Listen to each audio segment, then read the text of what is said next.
What constitutes being addicted to porn? I mean, I feel like if you're watching every day, multiple times a day, that's a problem. Yeah. I would even say like every day is a problem. Like maybe once a week or something is fine, but I feel like it really depends on what you're watching. Like some of that gets worse and worse as you go on, you know?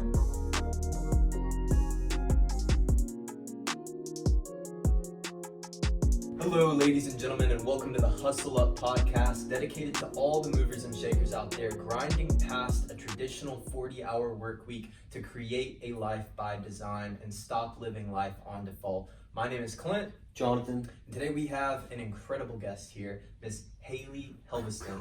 Haley is a sex and relationship coach who focuses or has a specialty in orgasms, which we just thought was the most interesting thing we may have ever heard. Because whoever hears about talking about that? Offline, we were just discussing the idea that most people get their sexual education from porn.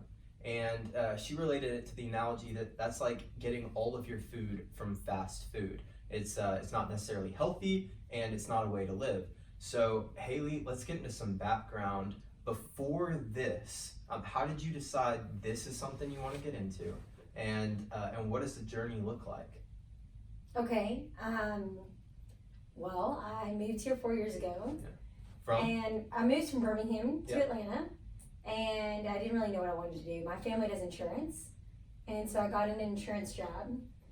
And You moved out here with your family? No, my sister. Okay. Yeah, my whole family's from Birmingham, but yeah, so I moved here and I literally got in a job and I knew right away it wasn't for me, but I didn't really know what I wanted to do. And so I kind of got stuck in what a lot of people get into, the whole I'm looking forward to happy hour, that kind of thing. Yeah. And my sister at the time didn't like her job. And so it was like a lot of drinking. I traveled for that job. I learned a lot. But when I left that job, it made me realize like I have no idea what I want to do. And so then I just tried different jobs. I worked in the film industry for a little bit. College? Well, yeah, and college. I worked at the Dr. Phil show in college. Okay. Oh, no way. For summer. That's what you did in the film industry? I was a production intern. Oh, wow. Yeah, it was fun. That's cool. That's awesome. Yeah. That's cool. But yeah, so basically, I ended up finding this cool school called Institute for Integrative Nutrition, and it is a school on health coaching. Oh, wow. And for me, now I look back and it's so funny how everything kind of works out, you know? Always. But I was literally obsessed with this one doctor they had on the show, and her book is called, what is it, Mind Over Medicine or something? Or Mind Over, I don't know, it's something like Mind Over something. Right. But she talked a lot about the fact that like so many women are disconnected from their sexuality, and so many of us are not having orgasms, and we're just really, because like think about it, it's not just about orgasms. It's the fact that you were literally disconnected from who you are, you know? And so for me, I felt so lost, and like I went through a period where like during all this time, I wasn't having an orgasm at all. And I look back and I'm like, well, no wonder why I was that way I was, you know? What do you mean if you're not having an orgasm, you're completely disconnected from who you are? Well, like a lot of women, it's like they're just going through the motions. And so like one lady told me recently, she just lays there and like takes it. Mm-hmm. Like that's such a bad way of looking at sex, right? Right. Or like a lot of women are really disconnected. I mean, really addicted to their vibrators. So what do I mean by that? I mean the fact that like your sexual energy is your creative energy, right? It's your life force energy. And so if you were disconnected from that, it's like a whole, you know, your whole person basically, you know? Because like for me, I had an orgasm in college, and then I was so stressed out, went through all this stuff, didn't have one again for like years. And so then I started realizing, oh my gosh, like I'm missing out, you know? But yeah, so during the past 4 years, when I found the health coaching school, that's when I really started to went back to health coaching school, started working at a gym, and that's when when I really started getting the sexuality stuff is when I got off an antidepressant, because at the time I got on antidepressants because I didn't really like my job. And it was so funny too, because I remember telling my psychiatrist, I said, I really want to get off this. And she said, I was telling her, you know, because a lot of the issues are sexual side effects. And she said, oh, don't worry about that. We can counteract that with another pill.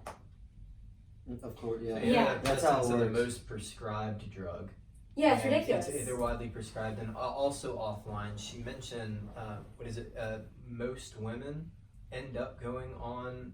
Anna, did you say that? Yeah, A lot of What was women that in end context up to? going. Yeah, on like I don't even know antidepressants. the full statistic, but like so many women we know were on an antidepressant. Right. But the thing is like for me, when I look back, I was on birth control too. So birth control really depletes your body of Hormonal B vitamins. It really depletes you.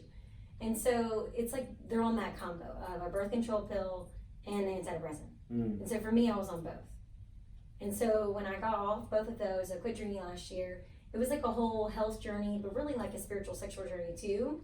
That's when I look back and I'm like, oh, no wonder I wasn't having an orgasm. Yeah. So you mentioned the health journey aspect, and how much of this for you or for your clients or for anybody is it goes hand in hand with getting in shape or taking action for your health, mental and physical. It's all of it. That's Yeah. one of the reasons why I'm like, The oh, mind, no body, wonder. spirit. Yeah. Like why I'm like, oh, no wonder why the universe kind of let me into me having the health journey before what I'm doing, because that's so important. I mean, I meet women all the time that I'm like, oh, okay, well, no wonder why you're so disconnected from your body. You don't feel anything. Yeah. No, we were kind of briefly talking about this earlier, is that Sigmund Freud said that a long time ago about being a neurotic comes from men or women not being able to express yourself sexually. And then you have these different stages of your life where you kind of, your sexual preferences kind of change through based off your age. And the more it gets confined down, the less mental durability essentially you have. And then so I could see how that translates now into why all these people are on antidepressants. Can a woman still experience an orgasm while on an antidepressant? Yes, I think she can. Yeah. But I think it affects people differently. Like for me, I didn't. You know. But for some women, like I was talking to a woman earlier, she still does. But I do feel like I'm very into holistic everything. You know.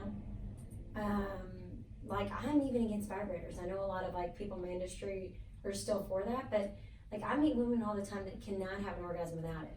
Because think about it, everything is like we're training our brain, right? Yeah, they've built such a connection to Yes. it now. Yeah.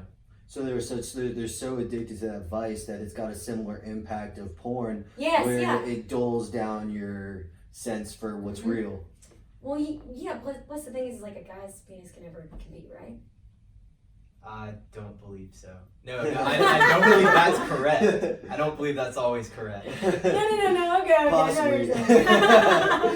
I'm just saying, like, you know, it's so like limited. You know. They definitely, I feel like they may not have the control. That's just Yeah. not true. I am in a committed relationship, and there is something about a relational orgasm with the emotional aspect that like let's say as a guy, right? Yeah. You can go to a bar, you could go on Tinder, you can go wherever, find somebody, get laid, and that's one type of orgasm, right? And then there's something else that comes from being in a relationship and having something deeper and spiritual and that like you do, emotional aspect, Oh, right? yeah, definitely. That takes it to a different fucking universe. It's not comparable. And so as you're talking about the vibrator, it's like, okay, I don't believe that. I don't believe that for a second. No. What I'm trying to say is I'm comparing it. It's like a cheaper version, right? Sure. Yeah. Because no, I definitely agree with you on that. And here's the thing. This is what I was talking to a guy the other day, a new client, is because he's addicted to porn. And so we were talking about the fact that like 1 in 10 men are addicted to porn is like this big problem. What constitutes being addicted to porn? I mean, I feel like if you're watching every day, multiple times a day, that's a problem. Yeah. I would even say like every day is a problem. Like maybe once a week or something is fine, but I feel like and it really depends on what you're watching. Like some of that gets worse and worse as you go down that, you know. But for him, like I've been studying this a lot with someone in my industry, and one of the videos he did recently was talking about the fact that when you're addicted to porn, your partner can tell because you're energetically disconnected. So like say you're having sex with your partner, but they're so used to getting off of porn because everything's energy, right? So they're literally so used to coming to a screen, connecting with that energy, that it's having a harder and harder time connecting this. Because think about it, nowadays in our society, we are connected more than ever, but we're more disconnected more than ever too. Right. We crave this, right? you have to be careful not to start living out that fantasy or that last scene. Yeah, because it's not real. It's not real, and it's not fair to your partner to start replacing thoughts with them. Yes. So what are some extreme cases, or not even extreme, but some interesting cases that would be good speaking topics that people come to you with problems like porn addiction, for men, for women not having an orgasm, semen retention for men, or anxiety with women, like, but for men and women, like, what are some problems that you have, and let's talk about You've it. got to cross a gambit of a whole spectrum, right? Big Yes, spectrum of stuff people don't talk about. Well, here's the thing too, is like when I first started this, I really only thought I'd be working with women. Because I thought, well, I'll work with women who are disconnected with the sexuality, really get them more connected to themselves and lead them on a transformation. Right. But I started to realize that there's a lot of men that are reaching out to me, and they also need help too. And so for men, a lot of it's porn addiction, it's just not being able to date. Like, I feel like a lot of guys can't really read women. Like that calibration element, or think of all the RSD stuff, dude. Like, there's a market for this because men don't know. It's not just read women; they don't know how to talk to women, No, they interact really don't. with women. It's like an alien species. Mm-hmm. You can't even treat this person like a human being. What? It's like you can't even treat this person like a human being. Why are you saying that? Like maybe let's say for a man who has lower confidence, he might be two things. He might put the woman on a pedestal and scare her off, or he might come at her from, let's say, like a sex starved aspect, where she's objectified. Oh yeah, okay, yes. Okay, so that's the thing too that I'm running into is the fact that was one of the main reasons why at the beginning I only wanted to work with women. Sure. Is because I do get inappropriate messages. And so I get kind of, well, not as bad now because I've been doing this for a while, but I do get some inappropriate messages. Sure. And I went live the other day and this guy just sent me a picture of his dick. It's like, dude.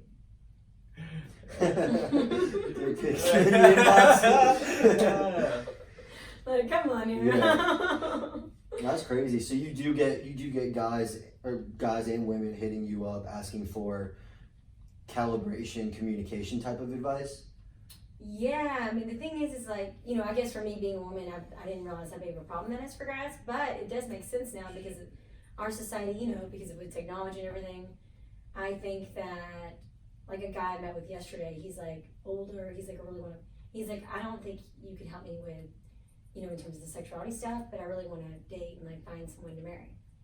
Because would be a second marriage. Mm-hmm. Yeah. Interesting. So what are some of the other good topics or juicy topics or whatever that you get from clients? Okay, well, this is a big problem that I run into is the fact that, okay, so I'm sure y'all recognize this because y'all seem on the same vibration, but a lot of women now are like men, and a lot of men are like women, right? Yeah.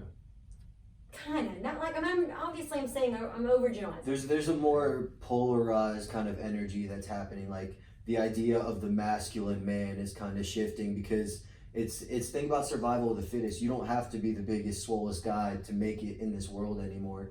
You can use your mind, and things just evolve differently. And with the amount of information that we're intaking, I have noticed it too. Like, yes. It's just like it's kind of a flip. You have a lot more women that are wanting to be hustlers or like wanting to build, you know, empires, and then you have a lot more men who are taking pictures and posting them frequently on Instagram.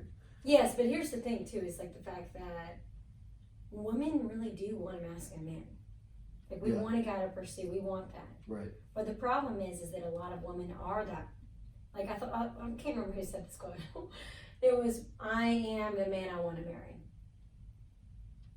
It was an interesting quote. What did that mean to you?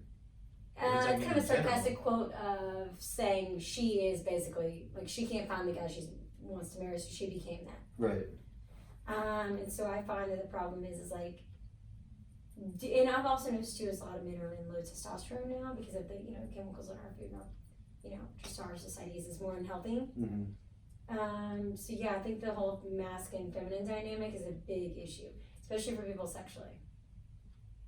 When you say that, are you talking about like biologically masculine, biologically feminine, or are you talking about like, you know how there's the masculine and feminine energies? Yes, what I'm saying is the fact that we all have masculine and feminine within ourselves. Right. Well, most people aren't balanced, right? Right. Say a woman, she's in corporate America, she's go, go, go, go. Okay, so due to the fact that she's automatically in her masculine energy at work, then how she attracts a really feminine guy. She's unsatisfied. Yes, because that's so what she unsatisfied. actually fucking wants. Then months later, she's like, oh my God, I'm so bored sexually. Yeah. Would you say that there is a cultural war on the traditional sense of masculinity? Yes, but here's the problem though, is that I feel like, especially now that I've had more male clients, it's given me a different perspective. Because at first, I used to have a lot of fear around men because of like some of the past sexual situations I've had, and just some of the messages that I get. I'm just like, why would you say that? I'm sure you see the worst. Yeah, and so I think that, yes, I do agree with you, but there are really great guys out there, you know, and I do think that those guys are being overshadowed. But yeah, I mean, there's definitely war on the whole toxic, you know, masculinity. But there's also too, like the feminine is, you know, it's so unbalanced. Yeah, but I feel like I don't know that that's like a cultural shift. I mean, think about like rock stars, right? The reason that rock stars, I'm talking like Van Halen, like the reason they wore the pants the way they kind of did and grew their hair out. So fucking masculine. I'm gonna wear tight pants and wear Oh, makeup. Makeup. Exactly, and that diverges from your traditional form of masculinity, right? So I think it's been happening for. That's a different type of thing though, because that's almost like a fuck you message. Like, I like that. Cage the Elephant came out on. I think it was Shaky Knees, right? He comes out basically naked. He's wearing nude pants and like a fishnet. His whole body's covered in fishnet, and that's just him saying like, "Look, I'm so confident on stage. I'm rolling out naked to do this entire festival." Yeah. So I'm really kind of want to know like what your clients deal with, because I'm sure there's gonna be a bunch of people tuning in with men or women with a wide variety of, oh shit, these people, the three of us, are having a conversation about this. I didn't even know normal people talk about this kind of stuff. Like someone from a very traditional household may be listening, and like, so if someone is listening, like what are some other kinds of things, like more nuanced type specific things that you've encountered that maybe clients or just friends have reached out to you with problems and you provided them with solutions? Okay, well, for women, you know, it's always a stereotypical, I can't have an orgasm, what's wrong with me? Okay. Or the whole, I'm having an orgasm on my own, I can't with my partner. And then it's frustration, they're fighting, it's like a lot of, like, that happens a lot to me. And so what do you advise when you hear that? Is there an element of communication that they need to be having? I know you had mentioned something about homework earlier. Yeah, okay, here's the thing, it's like people don't, I forget that what I talk about, people don't talk about. Right. So like there's a lot of educating you have to do. Yes, but it's also about the fact to like get over the shame and be able to talk about it, and just like how we're talking. Yeah. Like just talk about it like it's like you're talking about anything else. Pizza. Yeah. Yeah. Because I run into the fact that people don't discuss their sex life at all, and then when they go to do it, it's like, oh, no wonder why he can't have why you're not having an orgasm and why your partner can't last. You guys aren't like, your sex life reflects your relationship. You know, and so I love the quote from my someone that I studied under. She always says, "Who you are in bed is who you are in life." And so, for example, for me, I used to not speak up for my needs growing up in the South and religious. I assumed the guy knew what I was. You know, every woman is like, obviously they don't know what the female body is. Duh, men have no idea. And so I was literally always assuming that, and then I was always wondering why I was never. But the thing is like if you're not connected to your partner. And I wasn't dating the right people, and then I didn't know my body, you know? And so I think that a lot of women still come from the old mindset of assuming that the guy's just gonna give them the orgasm, when really you give yourself the one, you know? Like he facilitates, you know? Because it's more of a psychological thing? Everything starts in the brain. Right. Yeah. That's where you're talking about that book, Mind Over Medicine, or whatever it was. So when you say that, you kind of use these in the same context that women aren't having orgasms and guys aren't able to last as long. Are those caused by the same underlying factors? I think it varies, you know. How so? Well, people are more stressed more than ever, right? Is that what it comes from on both sides? I think that contributes to it. Okay. I would also say emotional. I don't think porn helps either. If you're watching a lot of porn, I've heard the it's not good. opposite. Oh, really? Yeah. What are you specifically talking about for lasting longer?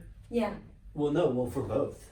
Like, because I know that, like we were saying, the porn is desensitizing, right? Yeah. So to a woman's extent, yeah, it could not, like, it could make it worse in that capacity. Like, she won't be able to get off in real life. She won't feel that relational energy that you were talking about, like, that you can only experience with another human. Yeah. But yeah, with a guy not being able to last as long, like, I don't know. I wonder, like, is porn, like, the underlying cause of that? Is it anxiety? No, I think that's emotional. Okay. I would say that's a variety of things. It depends on the person. You know, it depends on his diet. It depends on, like, I've been reading more and more about semen retention and NOFAP. Like, I think that's fascinating. Yeah. Because, you know, for me, I was mainly only studying female sexuality. But I do think that that's interesting. I mean, you know, NOFAP is a huge community now. Yeah. No, I did it for a month or so because I found out, like, it really is a subculture. Like, there is. Yeah, it's huge. There's Reddits on it. There's YouTube channels, and it's like the benefits of it. Like, have you read Napoleon Hill's Think and Grow Rich? Yes, yeah. You know how about, like, in the second or third to last chapter, he talks about sexual transmutation? Yes, and I believe that. Yeah, absolutely. It's like that to the nth degree, right? So now you can use that, and there's health benefit. I mean, there's mind, body, soul benefits to no masturbation. Well, yeah, okay, so here's the thing, too, is like the guy that I interviewed, he was saying that literally women were more attracted to him because his energy. And even this guy, I'll just show y'all him, but he, like, you can tell in his skin. It's like, wow. That was one thing. Yeah, How much do you think that is also a byproduct of when you don't need the woman or need the sex, you're right. Maybe that is. So he's transcended, detachment. He's transcended to this level where he is not pursuing or chasing the women who are around him, the women in his immediate presence. And so then it's almost like a reverse effect of, well, why not? You know, does he not need me, or like some reverse psychology there? Yeah, I mean, I think that could be part of it. I would also say increased confidence. Sure. He was saying increased mental clarity. You've overcome something. You've gotten into a good habit. You've hit a winning streak, right? And you've broken what could be, you know, it depends on your point of view, but if you've deemed it a bad habit, if it's a bad habit for you, now you've overcome something, right? Yeah, definitely. Because this is what I was telling someone the other day. Like, I don't think all porn is bad. There is some feminist porn that isn't bad. But a lot of that is just so objectifying and degrading. It's like, no wonder why, you know, some men are acting the way they are. But yeah, I can definitely see your point. I've never thought about that. It's just an idea. I wouldn't call it my point. Oh. when you help your clients, or just like the kind of content you put out, do you talk about ways to increase passion in the bedroom, or good ways, like, to, I don't know, have sex? I don't know, good ways to have sex, probably the best way to word it. But you see what I'm saying? Like, what kind of tips do you have to increase someone's sex life? And I got another question for you after that. Okay, here's the thing. Here's the belief that a lot of people believe. All right. Women aren't as sexual as men, and women aren't as visual. Women are not as sexual as men. Not as sexual. And not as visual. Which is a lie. Okay. It's something men tell themselves because men aren't as beautiful as women. Or I disagree. I think they're really good looking women. I mean, men. No, I think that there are really good looking men. But whoa, pause. No, I think that there are a lot more good-looking women than there are good-looking men. Like, yes, definitely. There's a demand, or not a demand, but there's a shift there, right? Yeah. And so, if you've got a lot of men who have lower self-esteem, maybe they don't like their body, maybe they don't like their face, whatever, right? The idea is, well, women don't care about that as much. Yes, right? Which is bullshit. Well, it is bullshit, but it's a lie that we've told ourselves in order to protect the ego. Oh yeah, definitely. Everything's all about the ego. But think about it too. The stereotypical guy who's unattractive but with a really beautiful woman. So I would say that's something we talked about in my video last night, is the whole letting go of that belief. Because for women, there's so many underlying, like, beliefs, like letting go of the shame, letting go of the religious upbringing. And so my big thing for people is, if you want to spice up your sex life, talk about it more. That's interesting. And then do sex dates. Sex dates? Yeah, like What is a sex Let's talk date? about it. a date just for sex. Once a week. Well, hey, Wednesday, 7 p.m., you and me, every single Wednesday. Consistent. Consistent. Yeah. That time is ours. And it will not get rescheduled. Because here's the problem that I run into. You don't do it. You know, think about it. If you have kids, you have work, maybe you do it once a month, once a week, that's it. I just did a post on that. So. Yeah. Something about falling into a routine, right? Yes, yeah, definitely. That's a big one too. So I guess incorporating, hey, this is a routine to actively have sex. If life gets crazy or schedules get out of sync, this is still something we can count on. Yes, Sure. and I love that idea. But here's the thing: is a lot of people are like, "Oh, I don't love this spot. I want it to be spontaneous." And I'm like, "Oh, Dude, okay." spontaneous too. Fuck, just go get it, right? Well, that's my thing. I'm like, you can still make it really fun, even if it's, hey, it's this day at this time. Yeah. You can surprise each other and be like, hey, this Wednesday, I'm gonna pick the location. Yeah. Or it could be like, you can pick the, you know? Or like, I always love the idea of, and this is something I've really been gotten into recently because I love this. I don't think people do this enough. Is like really worship their partner's bodies. People don't appreciate who they're with. And that's why that's why cheating happens, right? So I was telling a man this the other day. I was like, make the night all about her. Like, you know, in Tantra, they talk a lot about that. Tantra? About the goddess. Yeah. What is that? Tantra is like a spiritual form of sex. Like the Kama Sutra? Yeah. Okay. And so you could do like a whole night devoted just to her being a goddess and to pussy massage and really just like worshiping her as the feminine woman she is. Yeah, and I've also heard that a girl or a woman would be closer to having an orgasm if you did something like that than just straight up penetration. Yeah, okay. Like kissing her body. Foreplay is important. Well, not just foreplay, Not but just it's that, like everything. It's emotional. Like, here's the thing. Kissing her body. Like, some of the best sexual experiences I've had have been, we built up for hours. And then finally, I'm like, done. So when you say you built up for hours, like when did that start? Like, did it start in the bedroom, or did you guys start building up sexual tension, like maybe at a restaurant, and then it escalated verbally to physically? Or? Different times. Okay. But like, it's like me and the person we're talking. We just talk for a few hours, and then. No, please finish. No. Basically, I'm saying the fact that due to porn in our society and everybody being so rushed, that people don't do that much foreplay. And so, like, foreplay is part of sex. I mean, obviously, I think some women don't like it, and then there's obviously a variety of situations where you don't need it, you know? But my thing is if you're not begging for it, then you need to be doing more. I saw a because then it's just gonna be painful, right? Yeah. Interesting. Sure. Yeah. I get everything ready. Yeah. Because think about it, like the fact that like women are having painful sex and this is like normal, quote unquote, is not okay. Tell me if you agree with this. I heard somebody give out advice one time. He said, if you were gonna take a girl to the movies or watch a movie with a girl, right? You wouldn't skip to the end to see what happens. You want it's about the plot, the build up, the dialogue, the character development. It's the whole thing, right? And so if she sits down and she's like, "Hey, let's just skip to the end, see what happens. You're 10 minutes in. Let's just go." Yeah. Right? You'd be frustrated and annoyed. Be like, no. It's all about all this other stuff in the middle too, right? And so when I was listening to your example, he's like the same thing is true with women. If you go out to a bar, right? She can get laid anytime she wants. Any day, any night, whenever. But but what she's looking for when she goes, she gets ready with her friends. It's the whole experience, right? She wants to talk and then flirt and then text her friends about, oh, I really like this one, and then build up and have humor. And then at the end of the night, the sex is the end of the movie. It's the cherry on top. It's that it's that next thing. Enjoying the journey. Yeah, enjoying the journey. But here's the thing again. It all depends.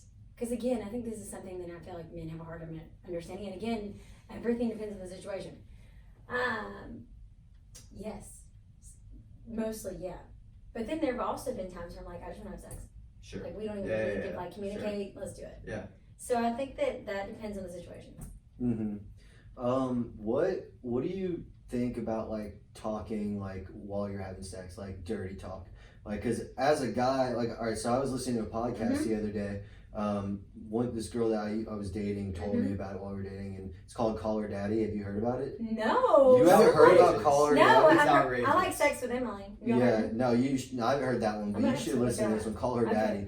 And they were talking about how a lot of guys don't talk in the bedroom, and women would prefer that. I myself, prior to that, had not been, I'm not much of a talker in that moment. What is your experience as far as personal or just with the people that that are your clients, as far as that goes? Yeah, I have noticed that. And that's, yes, okay, I totally agree with that, because women do prefer noise. They do. Yeah, well, a lot of women have talk. I mean, some. Again, everything is, I don't want to say it. Even if it's guttural sounds, right? Like, you want to know just the same way that guys want to hear something That's back. right. Yeah, That's definitely. a token of validation. This is bringing me Yes. pleasure. Yeah. You know, say something. Hello. Yeah. Yeah. Be vocal. Yeah, because here's the thing. Like, I remember I was with someone once, and he would always get really annoyed when I would talk during sex. He would get annoyed. Yes, he would get so annoyed. And I was like, so annoyed. I was like, I want to talk.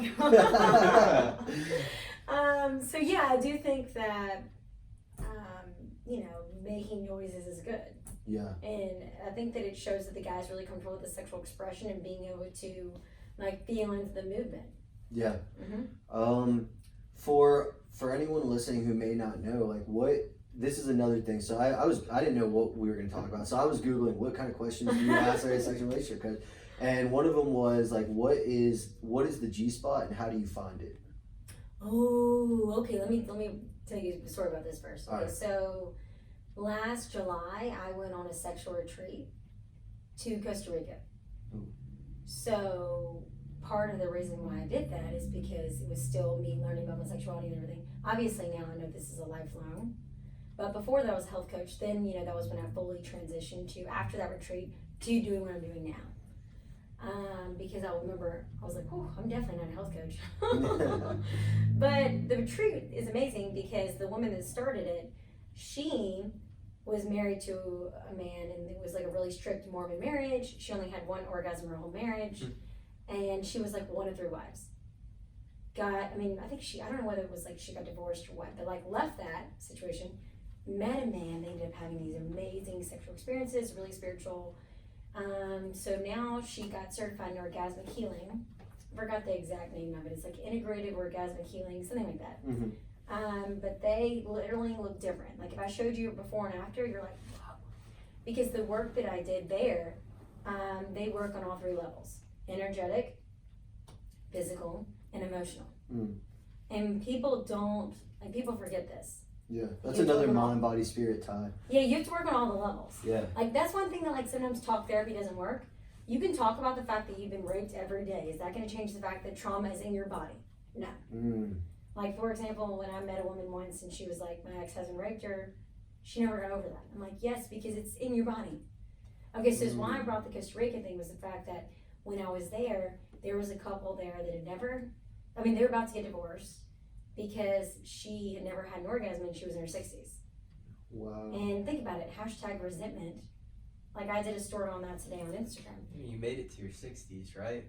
Like, hey, I'm glad they found the retreat. Yeah, but you don't realize how, like, insane the orgasmic experience is there. Like, I'm really glad that you found that. Because I'd be divorced for her, too. Because think about it, a lot of women say, like, I always ask this question, are you saying yes when you mean no? If you're just going through the motions in sex and not having an orgasm, why are you doing it? It still feels good. What's the point? Yeah. So there she had that, experience. And basically there they give you, through the healing, a G-spot orgasm. Which is, like, what is, like, break it down. Are you giving yourself one, or are no, you giving one? They're teaching him how to give his wife one. Yeah, it's all clinical. Sorry, I don't want to seem like this is like creepy. Did you go with a partner? No, what are some of those? No. What are some of those things? Like, let's disseminate this information down to like actionable items. Okay, so basically the retreat is all about getting rid of shame and trauma in your body. Because think about it, especially women, like we are told from a very young age that sex is dirty and bad, and if you like sex, you're a slut. There's a lot of societal programs. Yeah, there's like all this like crap in our brain,